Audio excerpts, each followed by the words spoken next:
నమస్తే welcome to Raj news editors time ఈ రోజు మనకు సమకాలీన రాజకీయ అంశాలపై మాట్లాడడానికి మనతో పాటు ఉన్నారు మా పొలిటికల్ ఎడిటర్ అరవింద్ గారు. నమస్తే అరవింద్ గారు. అలాగే పలు అంశాలకు సంబంధించి మాట్లాడడానికి జూమ్ లైవ్ లో మనకు అవైలబుల్ గా ఉన్నారు సీనియర్ జర్నలిస్ట్ కోటేశ్వరరావు గారు. నమస్తే సార్. నమస్తే. నమస్తే. ఓకే అరవింద్ గారు, ఈరోజు మన ఫస్ట్ టాపిక్ వచ్చేసరికి నిన్నైతే కేసీఆర్ విద్యుత్ కమిషన్ చైర్మన్ నిష్పాక్షికంగా విచారణ చేస్తున్నారు, అసలు పారదర్శకంగా చేయట్లేదని చెప్పేసి హైకోర్టులో పిటిషన్ వేశారు. అక్కడ చుక్కెదురైంది. తర్వాత సుప్రీంకోర్టులో పిటిషన్ వేశారు. సుప్రీంకోర్టు కేసీఆర్కి అనుకూలంగా తీర్పు అయితే ఇచ్చింది. రాష్ట్ర సర్కార్కు సుప్రీం ఆదేశం కూడా జారీ చేసింది విద్యుత్ కమిషన్ చైర్మన్ మార్చండి. సో దీనికి సంబంధించి ఏం చెప్తారు? ఇది పూర్తిగా అంటే ఒక అంశంలో, అంటే కేసీఆర్ 4 అంశాలు కోరారు. 4 అంశాల్లో ఒక అంశంలో మాత్రమే తీర్పు వచ్చింది. అంటే ఇక్కడ ప్రధానమైన అంశం ఏంటి, అసలు ఈ కమిషన్ ఏర్పాటుకే చట్టబద్ధత లేదు. ఈ కమిషన్ ఏర్పాటే రాజ్యాంగ విరుద్ధం, చట్ట విరుద్ధం, సహజ న్యాయ సూత్రాలకు విరుద్ధం. అంటే రాజ్యాంగానికి అతీతంగా ఉండేటటువంటి సహజ న్యాయ సూత్రాలకు కూడా విరుద్ధం అంటూ కేసీఆర్ సుప్రీంకోర్టుకు వెళ్ళారు. సుప్రీంకోర్టుకు వెళ్ళిన క్రమంలో ఆయన చేసినటువంటి అభ్యంతరాలు, ఆ అభ్యంతరాల మీద ఉన్నటువంటి అన్నిటినీ పరిగణలోకి తీసుకున్నటువంటి సుప్రీంకోర్టు అన్నిటినీ తోసిపుచ్చి ఒక కమిషన్ ప్రెస్ మీట్ ఏర్పాటు చేయటం అనే పాయింట్ మాత్రమే అంటే కీలకంగా తీసుకుని, అంటే 15వ తారీఖు కేసీఆర్ సమాధానం ఇవ్వాల్సి ఉండగా, కేసీఆర్కి 15వ తారీఖు వరకు టైం ఉండగా 11వ తారీఖు ప్రెస్ మీట్ ఏర్పాటు చేసి కొన్ని ప్రాథమికమైనటువంటి కంక్లూజన్స్ చెప్పారు కమిషన్ చైర్మన్ అనేటటువంటిది ప్రధానమైనటువంటి అభ్యంతరం. ఈ విషయంలో సహజంగానే అప్పుడు కమిషన్ ప్రెస్ మీట్ ఏర్పాటు చేసినప్పుడు కూడా కొన్ని ఇట్లాంటి అభ్యంతరాలు వచ్చినాయి. అంటే ఒక పక్క విచారణ దశలో ఉండగా కమిషన్ చైర్మన్ ఎట్లా వ్యాఖ్యలు చేస్తారు అనేటువంటిది వచ్చింది. అని అసలు కమిషన్ ఏర్పాటునే కేసీఆర్ ప్రశ్నించారు కాబట్టి కేసీఆర్ ఖచ్చితంగా ఆ విషయంలో కేసీఆర్ వాదన కొట్టేసింది. రెండో పక్క అంటే అసలు కమిషన్కి చట్టబద్ధత లేదు అనే కేసీఆర్ వాదనని కొట్టేస్తూ, రెండో పక్క కేసీఆర్ కూడా దీనికి సహకరించాల్సినటువంటి పరిస్థితి వచ్చింది. ఇప్పుడు నెక్స్ట్ కమిషన్ చైర్మన్ ఎవరైతే వస్తారో ఆ కమిషన్ చైర్మన్కి ఖచ్చితంగా కేసీఆర్ కూడా సహకరించాల్సినటువంటి మ్యాండేటరీ సిచ్యువేషన్ వచ్చింది. విచారణకి హాజరు కాక తప్పని పరిస్థితి అయితే ఖచ్చితంగా వచ్చిందని చెప్పాలి. రెండో పక్క ఈ విచారణ కమిషన్కి సంబంధించినటువంటి పలు అంశాలని మీద విచారణ జరిగినటువంటి సుప్రీంకోర్టు వ్యాఖ్య మాత్రం కేవలం కమిషన్ చైర్మన్ ప్రెస్ మీట్ ఏర్పాటు చేయడం పట్ల మాత్రమే చేసినటువంటి నేపథ్యంలో మరొక చైర్మన్ ఏర్పాటు చేయాలనేది ప్రతిపాదించింది. దానికి పోస్ట్ లంచ్ దానికి సమాధానం ఇస్తామని చెప్పి రాష్ట్ర ప్రభుత్వం చెప్తే, ఈలోపే కమిషన్ చైర్మన్ తాను రాజీనామా చేస్తున్నట్లుగా సుప్రీంకోర్టు బెంచ్కి నివేదించారు. నివేదించినటువంటి నేపథ్యంలో సోమవారం వరకు గడువు కోరినటువంటి రాష్ట్ర ప్రభుత్వం మరో కమిషన్కి మరో చైర్మన్ వెతికే క్రమంలో కూడా ఉన్నటువంటి పరిస్థితి. అంటే దీన్ని జ్యుడిషియల్ కమిషన్గా చూడాలా, కమిషనర్ ఆఫ్ ఎంక్వైరీస్ కింద వేసినటువంటి సాధారణ కమిషన్గా చూడాలా అనే ఒక సందిగ్ధం కూడా వచ్చినటువంటి పరిస్థితి ఉంది. దానికి కూడా నిన్న సుప్రీంకోర్టు క్లారిటీ ఇచ్చింది. ఇది జ్యుడిషియల్ కమిషన్ అంటే రిటైర్డ్ జడ్జి దీనికి నేతృత్వం వహిస్తున్నందుకు మాత్రమే ఇది జ్యుడిషియల్ కమిషన్గా పరిగణించాలి. మిగతాది కమిషనర్ ఆఫ్ ఎంక్వైరీస్ కింద వేసినటువంటి కమిషన్గానే, విచారణ కమిషన్గానే చూడాలి అనేది ఒక టెక్నికల్ క్లారిటీ కూడా నిన్న సుప్రీంకోర్టు ఇచ్చింది. మొత్తం మీద ఈ విషయంలో కేసీఆర్ భారీ విజయం అని చెప్పడానికి లేదు. అదే సందర్భంలో కేసీఆర్ ఏదైతే జస్టిస్ ముందు ఆయన ఎల్ నరసింహారెడ్డి ముందు హాజరయ్యి అంటే ఏదైతే వివరణ ఇవ్వాల్సినటువంటి సందర్భం ఉందో దాన్ని ప్రస్తుతానికి జస్టిస్ నరసింహారెడ్డి ప్లేస్లో మరొక జస్టిసో లేదంటే ఎవరైతే వస్తారో కమిషన్ చైర్మన్గా వారి ముందు హాజరై వివరణ ఇవ్వాల్సినటువంటి పరిస్థితి అయితే ఖచ్చితంగా ఉంది. రెండో పక్క విచారణ ఎక్కడ వరకు జరిగిందో అక్కడ నుంచి మొదలు పెట్టండి అని కమిషన్కి డైరెక్షన్ ఇవ్వడం ద్వారా సుప్రీంకోర్టు ఇంకొక పని కూడా సులువు చేసింది. ఇది టైం బౌండ్ కమిషన్. వాస్తవంగా మనం 30వ తారీఖే ఈ కమిషన్ గడువు పూర్తి కావాల్సినటువంటి పరిస్థితి ఉంది. దానికి సంబంధించినటువంటి పూర్తి స్థాయి విచారణ అంటే ముఖ్యంగా కేసీఆర్ని విచారించడం, జగదీశ్వర్ రెడ్డిని విచారించడం తప్ప మిగతా పాత్ర అంతా ఈ కమిషన్ పూర్తి చేసింది. కాబట్టి దీనికి మరొక రూపం అంటే కొత్తగా వచ్చేటటువంటి చైర్మన్ ఆధ్వర్యంలో దీన్ని ఇంకా ముందుకు తీసుకెళ్లేటటువంటి పరిస్థితి అయితే ఖచ్చితంగా ఉందని చెప్పాలి. దానికి కేసీఆర్ హాజరు కావాల్సినటువంటి పరిస్థితి, మ్యాండేటరీ సిచ్యువేషన్ కూడా వచ్చిందని చెప్పక తప్పదు అమూల్య. ఓకే అరవింద్ గారు. కోటేశ్వరరావు గారు, ఇప్పుడు మీరు చెప్పండి, అంటే కమిషన్ ముఖ్యోద్దేశమే బహిరంగ విచారణ, అందుకే విచారణ దశలోనే ప్రెస్ మీట్ పెట్టి ఎవరెవరిని విచారించామో మేము చెప్పాము, ఇంకా లోతుగా విచారణ చేస్తుంటే ఆ వివరాలు పూర్తిగా తెలిసేవి అని చెప్పేసి జస్టిస్ నరసింహారెడ్డి చెప్పడం జరిగింది. మరి దీన్ని ఏ విధంగా చూడొచ్చుంటారు? జస్టిస్ నరసింహారెడ్డి ప్రెస్ కాన్ఫరెన్స్ పెట్టడం సరైనటువంటి చర్య కాదు. ఎందుకు అంటే ఆయన అందులో ఏం చెప్పారు ఏమిటనేటువంటి దానికి పక్కన పెట్టేట్లయితే ఆ ప్రెస్ కాన్ఫరెన్స్ పెట్టడం సరైనటువంటి కాదనేటువంటిది అప్పుడే అనేక మంది స్పష్టంగా వ్యక్తం చేశారు. అయితే కేసీఆర్ ఆ విషయం మీద ముందుగా వెళ్ళుంటే అప్పుడే ఈ విధమైనటువంటి నిర్ణయం అంటే హైకోర్టు నుంచి కానీ లేదా సుప్రీంకోర్టు నుంచి కానీ వచ్చి ఉండేది. ఇప్పుడు మొత్తం మీద చూసినప్పుడు ఒక విధంగా చెప్పాలంటే కేసీఆర్ ఇరుక్కుపోయారు. ఎందుకు? నేను విచారణ కమిషన్ ముందు హాజరు కానవసరం లేదని డిఫై చేసినటువంటి వ్యక్తి ఇవాళ అనివార్యంగా నరసింహారెడ్డి గారు కాకపోతే మరొకరు కాకపోతే మరొకరు అనివార్యంగా వెళ్ళి దాని మీద సంజాయిషి ఇచ్చుకోవాల్సినటువంటి పరిస్థితిని కేసీఆర్ స్వయంగా తెచ్చుకున్నారు. అందువలన ఇది ఒక అంశం అయ్యేట్లయితే సుప్రీంకోర్టు తప్పు పట్టింది కనుక నరసింహారెడ్డి గారు తప్పుకోవడం మినహా మరొక మార్గం ఆయనకి లేదు. అయితే ఇక్కడ గమనించాల్సినటువంటి అంశం ఏంటంటే ఇప్పటి వరకు విచారణ చేసినటువంటి అంశాలు లేదా సేకరించినటువంటి సమాచారం ఇదంతా వృధా అయిపోయింది అని చెప్పేసి ఆయన ఒక వ్యాఖ్య చేశారు నిన్న. అంటే కమిషనర్ కి సమర్పించినటువంటి సాక్ష్యాలన్నీ కూడా కమిషన్ చైర్మన్ మారినంత మాత్రాన వృధా అయిపోతాయా అనేటువంటిది ఒక సమస్య.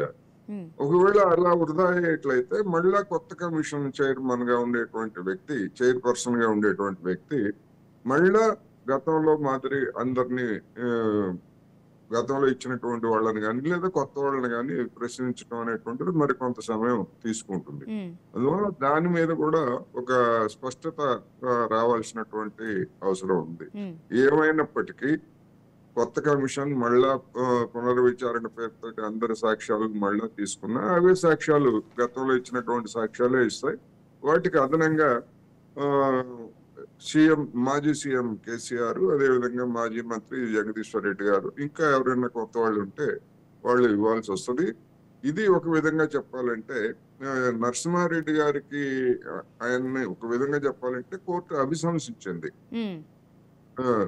కానీ అన్నిటికంటే ముఖ్యమైనటువంటిది కేసీఆర్ అనివార్యంగా సాక్ష్యం చెప్పాల్సి రావడం అనేది ఈ సందర్భంగా చూడాలి.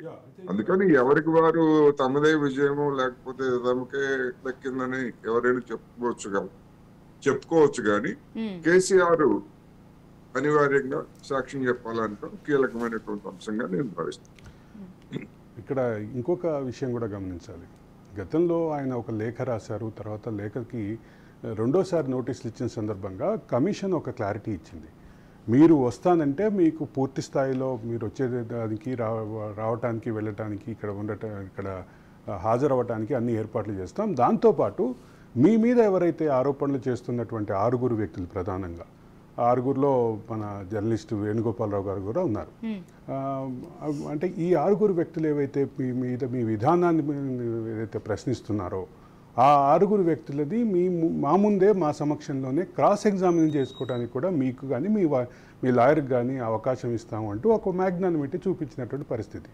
అంటే ఇప్పుడు కోటేశ్వరరావు గారు చెప్పినట్లుగా ఒక కంపల్షన్ సిచ్యువేషన్ని కేసీఆర్ క్రియేట్ చేసుకున్నారని చెప్పారు. కేసీఆర్ 4 వాదనలు ముందు పెడితే 4 జస్టిస్ నరసింహారెడ్డి వ్యవహార శైలికి అంటే ప్రెస్ మీట్ పెట్టడానికి సంబంధించినటువంటి అంశంలో తప్ప మిగతా 3 వాదనలతో కోర్టు ఏకీభవించలేదు. ఆ కోర్టు నిర్ద్వందంగా ఆ వాదనని తోసిపుచ్చింది అనేది క్లియర్.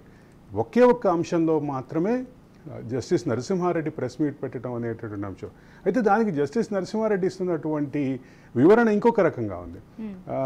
అంటే మా పై ఫ్లోర్లో మేము బీఆర్కే భవన్లో ఉన్నటువంటి బొరుగుల రామకృష్ణారావు భవన్లో మేము ఉన్నటువంటి పై ఫ్లోర్లో ఇదే రకమైనటువంటి ఇంకొక విచారణ కమిషన్ ఉంది.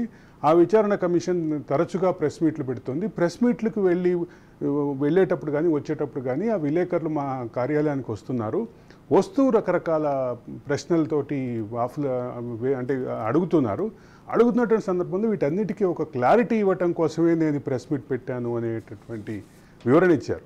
ఆ వివరణకు మనకి సంతృప్తికరంగా ఉందా, ప్రజలకు సంతృప్తికరంగా ఉన్న విషయం పక్కన పెడితే సుప్రీంకోర్టు నరసింహారెడ్డి గారి జస్టిస్ నరసింహారెడ్డి గారి వ్యవహార శైలి మీద ఖచ్చితంగా కామెంట్స్ చేసింది. ఆయన తప్పుకున్నారు.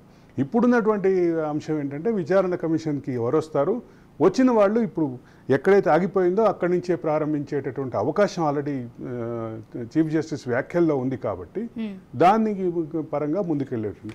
అయితే జస్టిస్ నరసింహారెడ్డి నిన్న సాయంత్రం మాట్లాడిన సందర్భంగా ఒక క్లారిటీ అయితే ఇచ్చారు.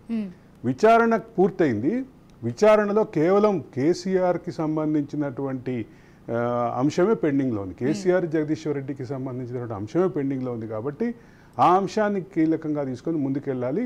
ఇక ఇప్పుడు వచ్చేటటువంటి కమిషన్ కూడా అదే చేయాల్సి ఉంటుంది అనేటటువంటి ఇండికేషన్ ఆయన మాటల్లో కనిపించింది.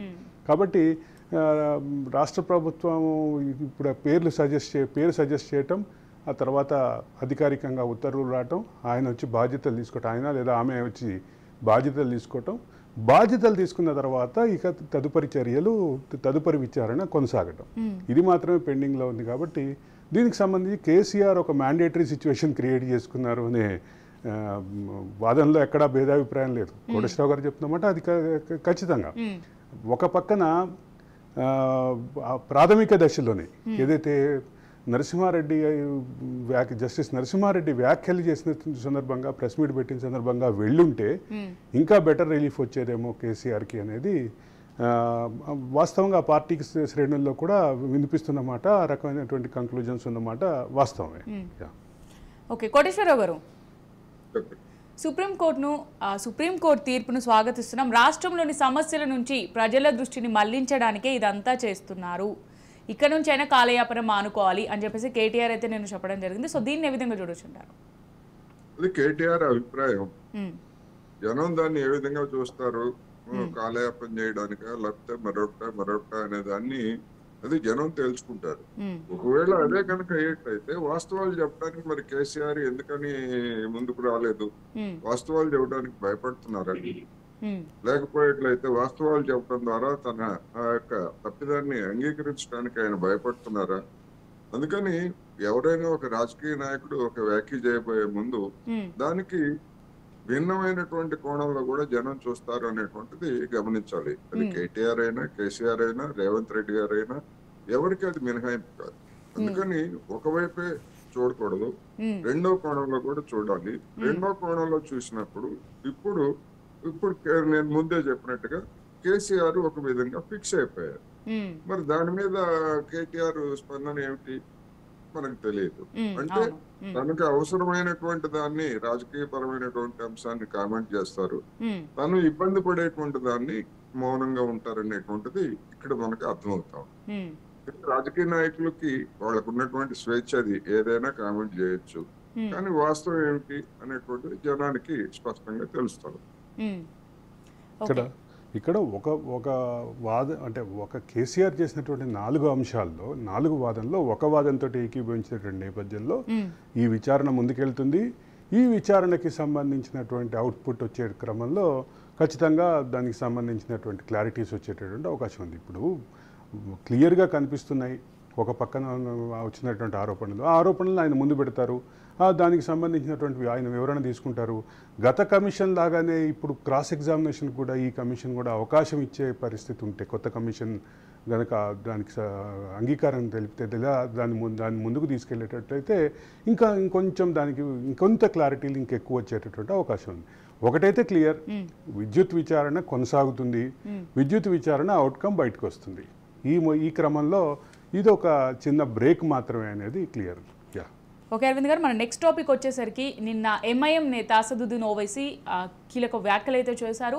బీజేపీలో బీఆర్ఎస్ను విలీనం చేస్తున్నారా, దీనిపై కేసీఆర్ క్లారిటీ ఇవ్వాలని చెప్పడం జరిగింది. సో ఎందుకు ఇలా అనాల్సి వచ్చిందంటారా? సో దీనికి సంబంధించి అంటే ఒక పక్కన బీజేపీకి కేసీఆర్ అసదుద్దీన్ ఇద్దరూ కూడా బీ టీములుగా వ్యవహరిస్తున్నారు అనేటటువంటి విమర్శలు దాదాపు గత 6-7 సంవత్సరాలుగా తెలంగాణ రాజకీయాల్లో చక్కర్లు కొడుతున్నాయి.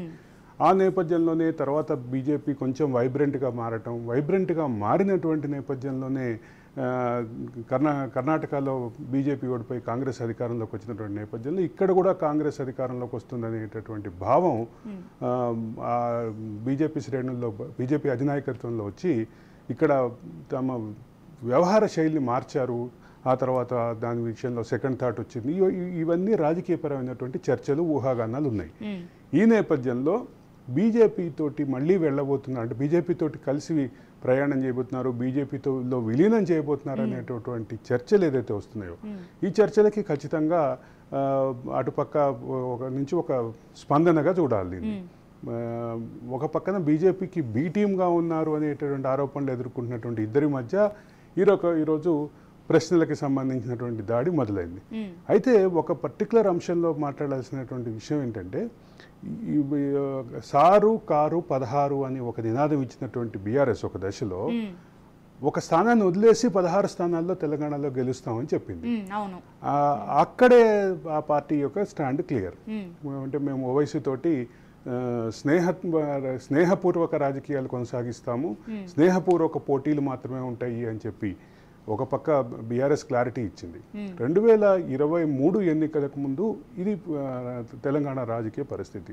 తెలంగాణ రాజకీయాల్లో ఈ రెండు పార్టీల మధ్య ఎంఐఎం బీఆర్ఎస్ మధ్య ఆ రోజు ఉన్నటువంటి రాజకీయ పరిస్థితి అది, రాజకీయపరమైన అవగాహన అది, రాజకీయపరమైనటువంటి వ్యూహాలు అవి. తర్వాత ఇప్పుడు మొత్తం మారిపోయిన తర్వాత ఒక పక్క కాంగ్రెస్ అధికారంలోకి వచ్చిన తర్వాత జాతీయ స్థాయిలో కూడా కాంగ్రెస్ కూటమి గణనీయమైనటువంటి స్థానాలు పొందిన తర్వాత ఇప్పుడు మళ్ళొకసారి ఎంఐఎం మళ్ళీ ఇండియా కూటమి వైపు వస్తుందా అనేటటువంటి చర్చ మొదలైంది. రెండో పక్కన బీజేపీ బలం పార్లమెంట్లో తగ్గినటువంటి నేపథ్యంలో ఇక్కడ ఉన్నటువంటి ప్రతి సీటు అవసరమే అనేటటువంటి పరిస్థితి.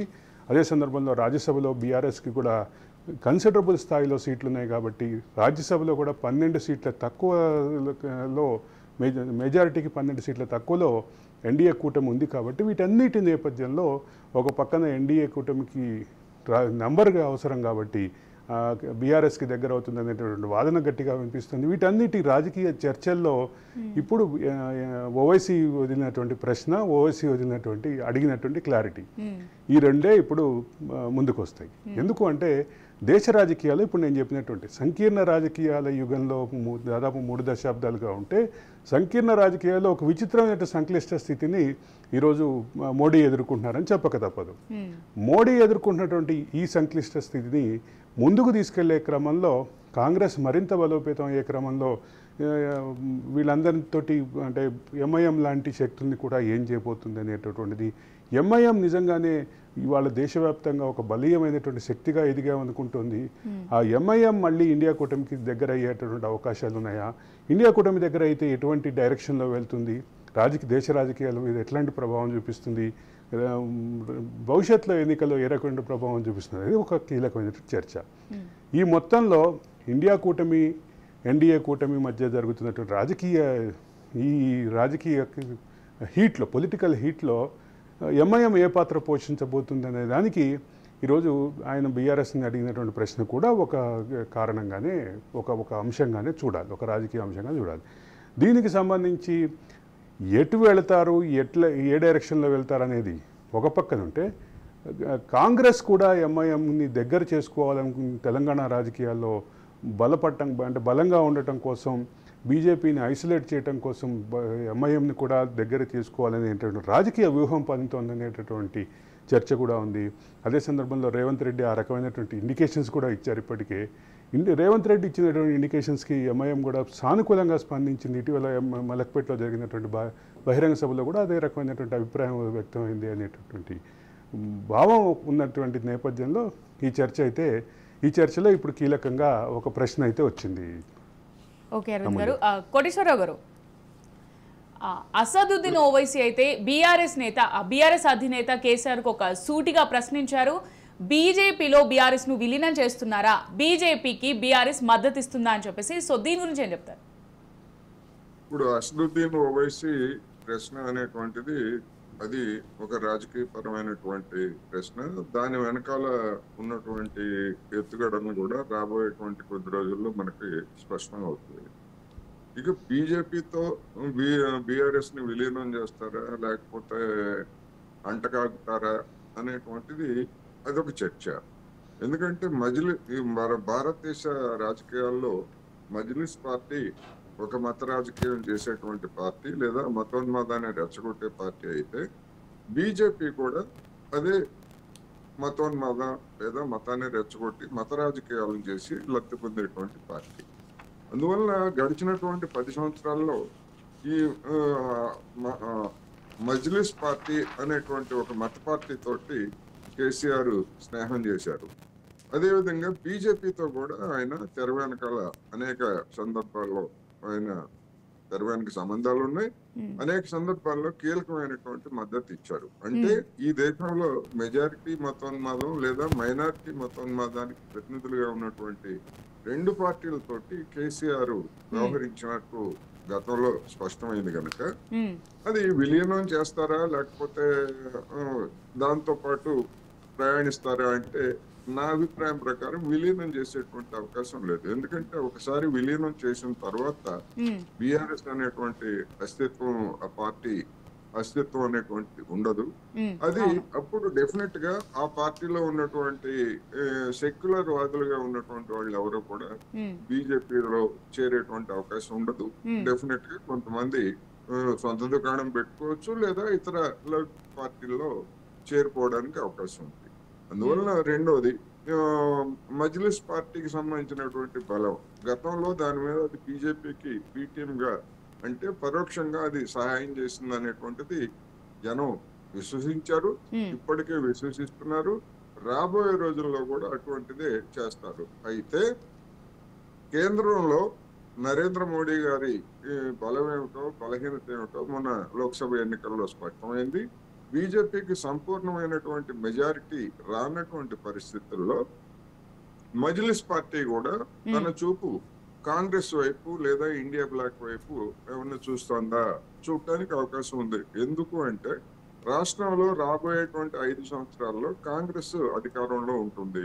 అందుకని దానికి సంపాదించుకోవాలన్నా దాని నాయకులు లేదా దాని యొక్క పలుకుబడిని పెంచుకోవాలన్నా గానీ అధికార పక్షం మీద ఒత్తిడి చేయడం అనేటువంటిది దానికి ఉన్నటువంటి ఒక strategy.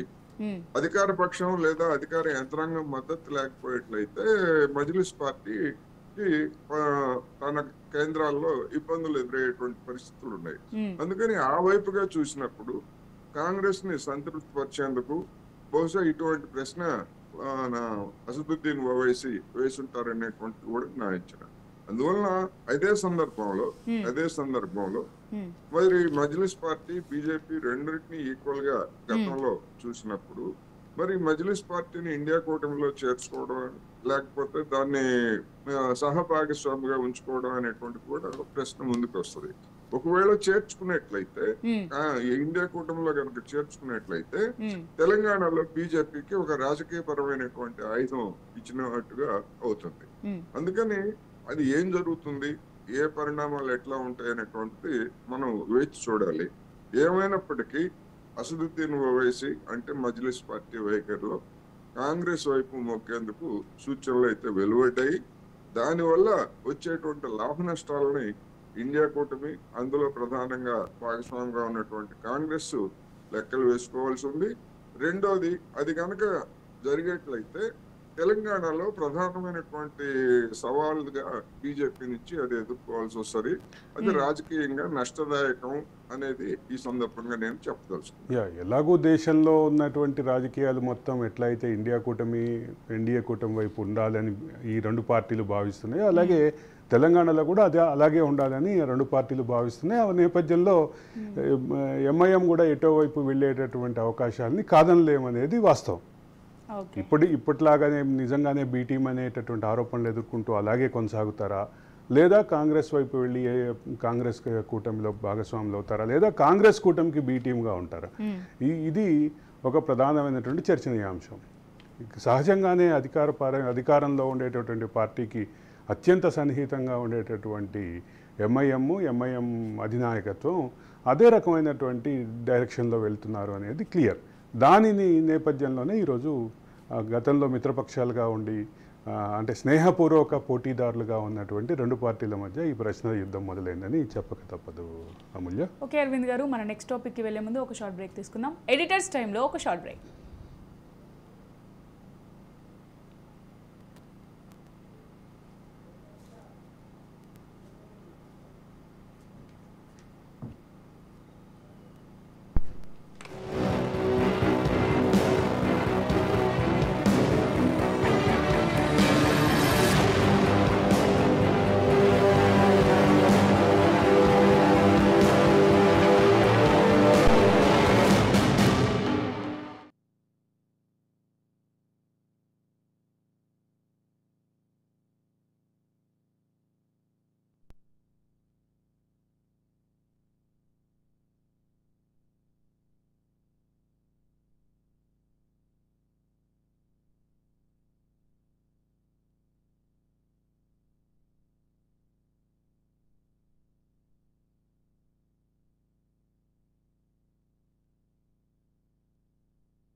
Welcome back to editors time.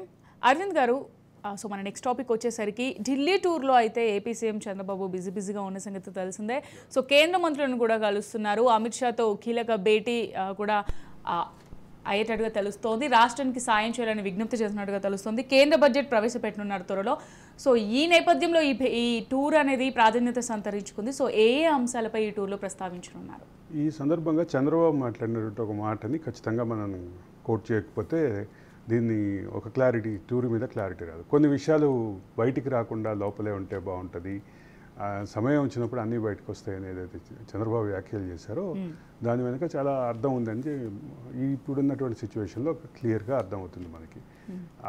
ఒక పక్కన రాష్ట్రానికి సంబంధించినటువంటి ఎంపీలు కీలకమైనటువంటి పాత్ర పోషిస్తున్నటువంటి ఎన్డీఏ ప్రభుత్వం నుంచి ఏ మేరకు రాబట్టుకోగలం అనేటటువంటి చూసే అవకాశం, రాబట్టుకునేటటువంటి నిధులకు సంబంధించినటువంటి వాల్యూమ్ని ప్రతి శాఖ నుంచి పెంచుకోవటానికి ప్రయత్నం, ఇదైతే క్లియర్గా ఆంధ్రప్రదేశ్ రాష్ట్ర ప్రభుత్వం చేస్తున్నటువంటి లక్షణాలు కనిపిస్తున్నాయి. ప్రధానంగా గత నెల రోజుల నుంచి జరుగుతున్నటువంటి ఎక్సర్సైజ్ చూస్తే మాత్రం దానికి సంబంధించిన ఇండికేషన్స్ క్లియర్గా ఉన్నాయి. ఒక పక్క ఇరిగేషన్ శాఖ పోలవరానికి సంబంధించినటువంటి ప్రతిపాదనలు మళ్ళీ రివైవ్ చేస్తుంటే, రెండో పక్క పురపాలక శాఖ, పట్టణాభివృద్ధి పురపాలక శాఖ అమరావతికి సంబంధించినటువంటి అంటే ప్రతి దశలోనూ ఫాలోఅప్స్ చేస్తుంటే, ఇరిగేషన్ అండ్ వీటితో పాటు మిగతా శాఖలు అంటే ఇప్పుడు భారీ ఇండస్ట్రీస్ శాఖ కొన్ని ప్రతిపాదనలు, ఒక 4 ప్రతిపాదనలు ముందుకు తీసుకొస్తుంది. ఒకటి బీపీసీఎల్ పెడుతున్నటువంటి రిఫైనరీ కాగా, ఇంకొక ప్రతిపాదిత రిఫైనరీకి సంబంధించినటువంటి అంశం, దాన్ని ముందుకు తీసుకెళ్ళడానికి ఆంధ్రప్రదేశ్లో ఉన్నటువంటి భారీ పరిశ్రమల శాఖ ప్రయత్నిస్తుంది. అది ఏంటంటే అది కూడా ఒక రిఫైనరీ కాదు, private refinery. Reliance Jamnagar refinery స్థాయిలో ఒక రిఫైనరీ పెట్టేటటువంటి అవకాశాలని పరిశీలిస్తుంటే, అందుకు ఆంధ్రప్రదేశ్ తీరం కరెక్ట్ అయింది, అది కూడా చీరాలలో ఉన్నటువంటి అంటే చీరాలో ఒక కరెక్ట్ పాయింట్ అనేటటువంటి అంశాన్ని ప్రొజెక్ట్ చేస్తూ ఒక పక్క లైజనింగ్ జరుగుతుంది. ఇవి ఇట్లా జరుగుతుంటే రెండో పక్క నుంచి గోడ్రేజ్ తోటి ఒక భారీ ప్రాజెక్టు పెట్టించడానికి ప్రయత్నాలు జరుగుతున్నాయి అనేది ఊహాగానాలు వచ్చినాయి. వీటన్నిటితో పాటు ఇటీవల బాంబే ఒక పెళ్లికి, అనంత్ అంబానీ పెళ్లికి వెళ్ళినటువంటి చంద్రబాబు ఆ సందర్భంగా చాలామంది ఇండస్ట్రియలిస్ట్ని కూడా కలిశారు. ఇండస్ట్రియలిస్ట్ని కలిసినటువంటి జేఎస్డబ్ల్యూకి సంబంధించినటువంటి ప్రాజెక్ట్ కూడా ఇంకోటి వచ్చేటటువంటి అవకాశాలు ఉన్నాయి. వీటన్నిటి నేపథ్యంలో ఒక భారీ పరిశ్రమల శాఖ ప్రయత్నాలు చేస్తోంది. రెండో పక్క ఆర్థిక శాఖ అయితే నాకు తెలిసి ఢిల్లీకి కేశవ్ వెళ్ళటం 4వ సారో 5వ సారో.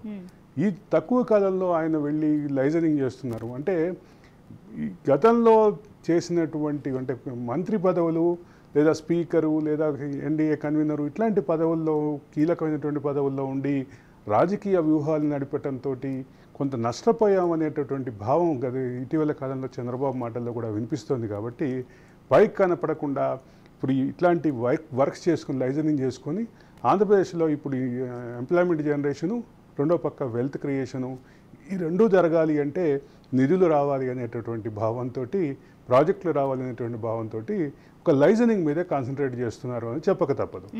ఆ మాటలని నిన్న చంద్రబాబు మాట్లాడినటువంటి మాటలలో కూడా లింక్ చేసుకుని చూస్తే అది క్లియర్గా కనిపిస్తుంది. రెండో పక్క రాష్ట్రానికి సంబంధించినటువంటి మంత్రుల్ని కూడా, కేంద్ర మంత్రుల్ని కూడా ఆయన ఆ డైరెక్షన్లో నడుపుతున్నారని చెప్పక తప్పదు. అమూల్య. ఓకే, కోటేశ్వరరావు గారు,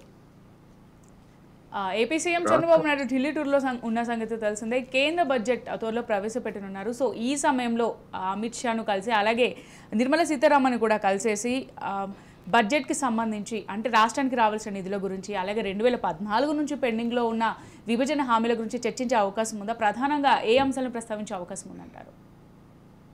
చంద్రబాబు నాయుడు గారు నిన్న కేబినెట్ సమావేశం జరిగిన తర్వాత ఢిల్లీ వెళ్తున్నట్టు ప్రకటించారు. అదే కేబినెట్ సమావేశంలో మరో 2 నెలల పాటు ఓటాన్ అకౌంట్ బడ్జెట్ ని పొడిగించేందుకు ఆర్డినెన్స్ తేవాలని కూడా నిర్ణయించినట్టుగా మంత్రివర్గ సమావేశం తర్వాత వెల్లడైనటువంటి అంశం. అంటే దీని అర్థం ఏమిటి అంటే, ఎన్నికలకు ముందు లేదా ఎన్నికల ఫలితాలు వచ్చిన తర్వాత లేదా ప్రభుత్వం ఏర్పడిన తర్వాత మేము బీజేపీ పెద్దలతో మాట్లాడాము, నరేంద్ర మోడీ గారితో మాట్లాడాము, లేదా కేంద్ర మంత్రులతో వీళ్ళందరితో మాట్లాడాము, రాష్ట్రానికి పెద్ద ఎత్తున నిధులు కోరాము, వాళ్ళు సానుకూలంగా స్పందించారు అనేటువంటి మాటల్ని గడిచినటువంటి నెల రోజులుగా తెలుగుదేశం పెద్దలు, అదేవిధంగా జనసేన పెద్దలు టీవీ చర్చల్లోనూ ఇతరత్ర చెప్తున్నారు. కానీ బడ్జెట్ ప్రవేశపెట్టకుండా ఇంకొక 2 నెలలు వాయిదా వేయటం అనేటువంటిది దేనికి సూచిక అంటే, వీళ్ళు ఆశించిన మేరకు కానీ లేదా అడిగిన మేరకు కానీ కేంద్రం నుంచి నిధులు వచ్చేటువంటి అవకాశాలు లేవు అనే దానికి ఇదొక ఇండికేషన్. ఎందుకు అంటే, గతంలో జగన్మోహన్ రెడ్డి గారు కూడా ఇదే పరిస్థితుల్లో ఓటాన్ అకౌంట్ బడ్జెట్ తర్వాత అధికారానికి రాగానే బడ్జెట్ ప్రవేశపెట్టారు. ఇప్పుడు చంద్రబాబు నాయుడు గారికి కూడా అదే సమయం. గతంలో జగన్మోహన్ రెడ్డి గారికి ఎంత సమయం ఉందో ఇప్పుడు కూడా చంద్రబాబు నాయుడు కూడా అదే సమయం. రెండోది, అందరూ చెప్తున్నట్టుగా లేదా తానే అనుకుంటున్నట్టుగా ఆయనకున్నటువంటి అనుభవంతో పోల్చినప్పుడు బడ్జెట్ ప్రవేశపెట్టడం పెద్ద సమస్య కాదు. కానీ ఎందుకు వాయిదా వేశారంటే, బడ్జెట్ ప్రసంగంలో గవర్నర్ ప్రభుత్వ ప్రాధాన్యతలను వెల్లడించాల్సి ఉంటది. రెండోది, ఈ సూపర్ 6 అమలుకు సంబంధించినటువంటి కేటాయింపులు లేదా వాటి ధోరణులకు సంబంధించినటువంటిది ఒక సూచికగా బడ్జెట్ ఉంటుంది. అందువల్ల కేంద్రం నుంచి నిధులు వచ్చేటువంటి అవకాశం కనిపించకపోవడంతో ఏమి చెప్పాలి, ఎట్లా చెప్పాలి అనేటువంటి దానికి ఒక సమయం తీసుకోవడానికి ఈ 2 నెలల పాటు మళ్ళా అంటే ఓటాన్ అకౌంట్ పొడిగించడం అనేటువంటిది తప్ప మరొకటి కాదు. కానీ ఈ 2 నెలల్లో అయినా కానీ కేంద్రం నుంచి అటువంటి నిధులు వస్తాయా అనేటువంటిది సమస్య. ఒకవేళ నిధులు ఇప్పటి వరకు రాకపోతే ఇంకొక కొద్ది రోజుల్లోనే 22వ తారీఖు బడ్జెట్ అంటున్నారు కనుక ఈ లోపల వెళ్ళి చంద్రబాబు నాయుడు గారు మరింత ఒత్తిడి తేవడానికే కేంద్ర నాయకత్వం మీద ఆయన ఆకస్మికంగా ఢిల్లీ వెళ్తున్నారు అనేటువంటిది స్పష్టంగా కనిపిస్తుంది. ఒకవేళ మరి అటువంటి ఒత్తిడికి కేంద్ర ప్రభుత్వం లొంగుతుందా? ఒకవేళ లొంగి ఏదన్నా కొంత నిధులు గతంలో చెప్పిన దానికంటే అదనంగా ఏమైనా నిధులు వచ్చేట్లయితే ఈ ఆర్డినెన్స్ స్థానంలో మళ్ళీ మనసు మార్చుకొని బడ్జెట్ ను ప్రవేశపెట్టడానికి కూడా అవకాశం లేకపోలేదు. కానీ ఇవాళ ఉన్నటువంటి పరిస్థితుల్లో కేంద్రం ఆ విధమైనటువంటి వెసులుబాటు రాష్ట్రానికి కనుక అంటే అవుట్ ఆఫ్ ది టర్న్ కనుక నిధులు కనుక కేటాయించేట్లయితే అది జేడీయూ లేదా ఇతర బీజేపీ పాలిత రాష్ట్రాల నుంచి కూడా పెద్ద ఎత్తున ఎన్నికలు జరగబోతున్నటువంటి మహారాష్ట్ర కానివ్వండి లేదా ముందస్తు ఎన్నికలు వచ్చేటువంటి అవకాశం ఉంది. ఎందుకంటే యోగి ఆదిత్యనాథ్ పలుకుబడి రోజు రోజుకి దిగుతూ ఉంది. అక్కడ కూడా ముందస్తు ఎన్నికలు వచ్చేటువంటి అవకాశం ఉంది అనేటువంటి ఉత్తరప్రదేశ్ నుంచి వస్తున్నటువంటి సమాచారం కానీ ఇటువంటివన్నీ కూడా చూసినప్పుడు మరి తన సొంత రాష్ట్రాలను కాపాడుకోవడానికి ఏ విధమైనటువంటి ప్రాజెక్టులను ప్రకటిస్తారా, లేకపోతే ఎన్నికలు ముగిసి మరొక 5 ఏళ్ల పాటు ఎలాంటి రాజకీయ యాక్టివిటీ ఉండనటువంటి ఆంధ్రప్రదేశ్ కి ఇస్తారా? ముఖ్యంగా తక్షణమే నితీష్ కుమార్ గారు కాచుకొని ఉంటారు. అందుకని ఇలాంటి నేపథ్యంలో కేంద్ర ప్రభుత్వం ఏ మేరకు నిధులు ఇస్తుంది అనేటువంటిది ఒక అనిశ్చితమైనటువంటి వాతావరణం ఉన్న కారణంగానే ఆయన బడ్జెట్ ను వాయిదా వేశారు. ఇది ఒక అశుభ సూచకంగానే నేను భావిస్తున్నా. ఎందుకంటే వాళ్ళు ఆశించిన దానికి వాళ్ళు ఇస్తామన్నది కానీ లేదా ఇచ్చేది కానీ ఎక్కడ మ్యాచ్ అయ్యేటువంటి పరిస్థితి లేదు. ఆ మ్యాచ్ కానప్పుడు సూపర్ 6 అనేటువంటిది ఇబ్బందుల్లో పడుతుంది.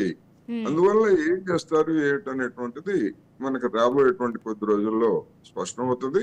కానీ ఇది ఒక ఇండికేషన్. వీళ్ళు చెప్పినంతగా కేంద్రం అంత స్పందించి అంత పెద్ద ఎత్తున అవుట్ ఆఫ్ ది ఎందుకంటే విభజన సందర్భంగా రాష్ట్రానికి ఇవ్వాల్సినటువంటి నిధులని దాదాపు 10,000 కోట్ల రూపాయలని మొదటి 5 సంవత్సరాల్లో కేంద్ర ప్రభుత్వం ఇవ్వలేదు.